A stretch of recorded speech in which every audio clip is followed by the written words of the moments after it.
Hey everyone, it's Lisa on Pressure's On. Today I'm going to make some make ahead food. We have a softball game tomorrow night, so we wanted to make sure we had dinner ready instead of going to fast food. So we're going to make some jambalaya, and once it's done we're going to just kind of package it up, put it in the fridge so we can pull it out and put it in the microwave when we're ready. When I'm done with this, you can catch the recipe in the comments below. So here we go. Alright, so first we want to make sure our Instapot is plugged in and in the off position. We're going to put it on saute and let it warm up, because what we're going to do first is we're going to cook our chicken. I got some boneless chicken I chopped up. I've got some New Orleans style sausages I've chopped up. And then a bag of tail off peeled deveined shrimp. So let's put some oil in the bottom of our pan.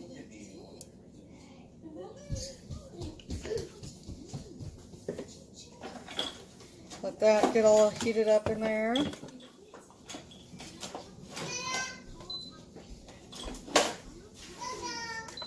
And let's go ahead and add all this stuff in.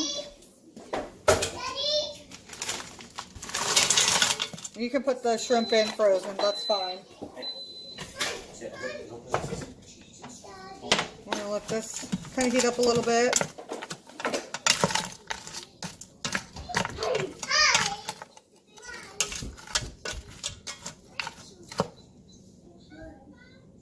Alright, now that this is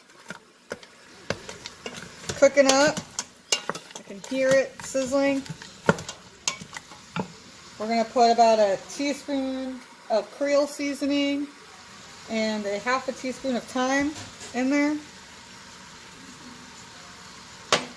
It does call for some cayenne pepper, but because we have some littles, we're just going to omit that for now.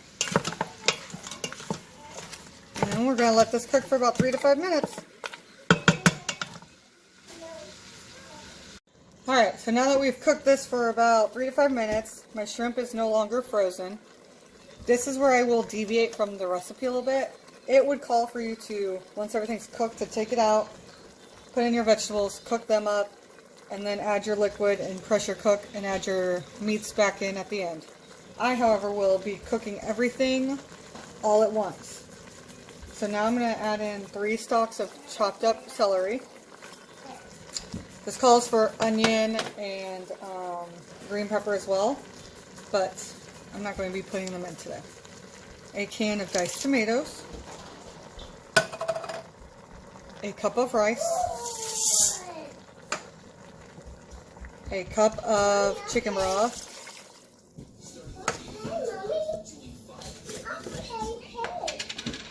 The equivalent of about 3 garlic cloves. Mommy? Yes. Okay. Hold on. And then a dash of hot sauce.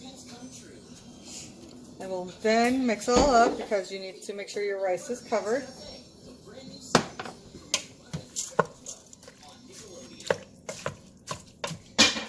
And of course, some of these meats will release more liquid when they are under pressure. So let's get this all in there. And you can follow the recipe if you want. I've never really been a big recipe follower. I like to try things on my own. And finally, 1 more teaspoon of Creole seasoning and another half teaspoon of thyme.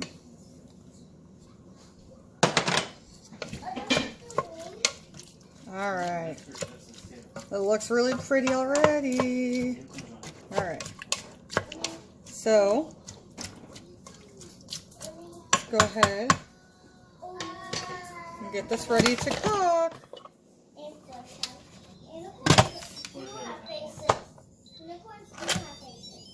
So we turn it off of, I'm going to turn this off.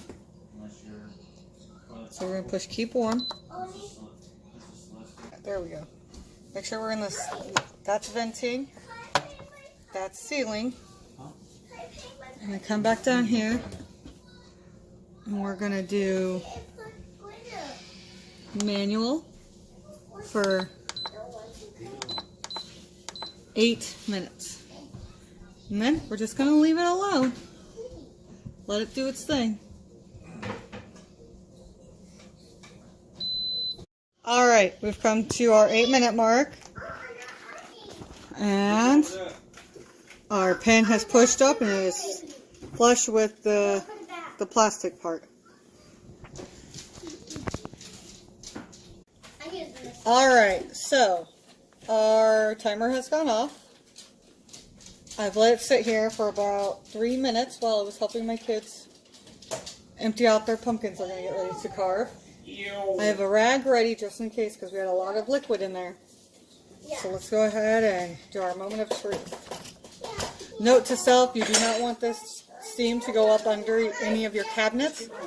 It will cause them to start warping if in fact you do it too long. So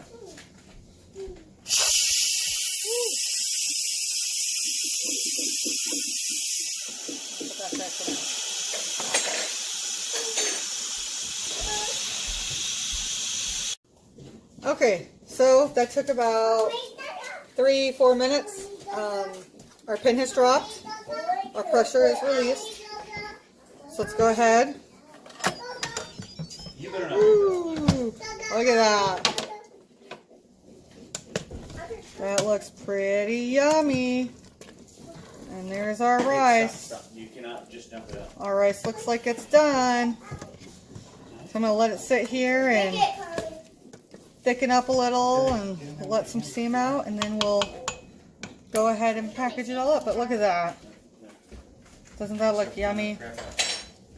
And then the biggest thing we needed to make sure got cooked was the rice, and it looks like it's pretty well done. It's right there. And it's pretty squishy and sticky.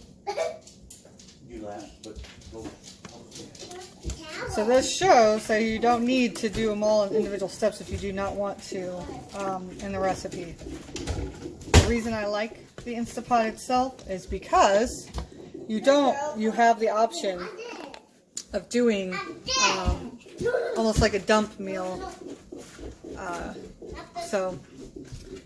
Alright, well, we are going to go ahead and start getting this cooled down, and it should thicken up a little bit while it's cooling, and then we'll go ahead and package it up for tomorrow night.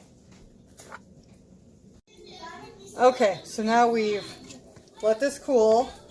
You see how all of the juices are now all soaked up into the jambalaya itself.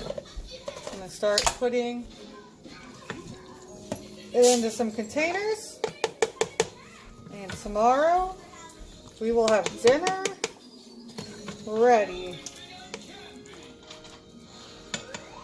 And there you guys go. Goodness.